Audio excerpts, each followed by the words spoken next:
You know how to hold the ukulele, you know how to tune the ukulele, you know how to strum with your right hand. Let's talk about our fretting hand, which is the left hand. Think about holding a squidgy ball. If you were to hold the ball like that, there's not much strength. If you were to hold it like that, you can feel there's more strength in your fingers. So when you place your thumb at the back of the neck, make sure that it's up and that your fingers at the front are free to fret the notes to form the chords. This is index finger, middle, ring, and pinky. Take your ring finger, curve it and place it on string 1, fret 3, and just sound the note.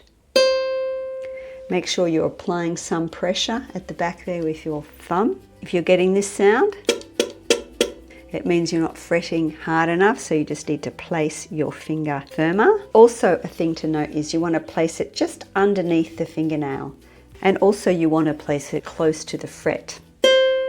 Once you have a clean sound, with the pad of your thumb, strum down on all 4 strings to form the C chord.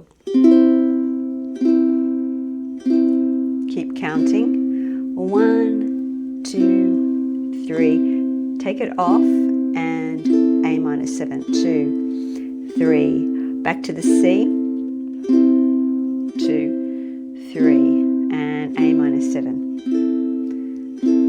Always strum rhythmically.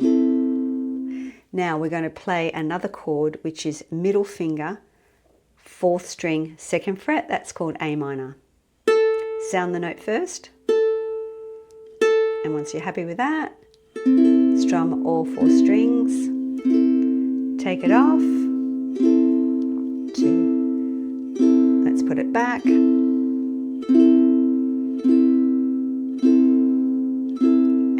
off.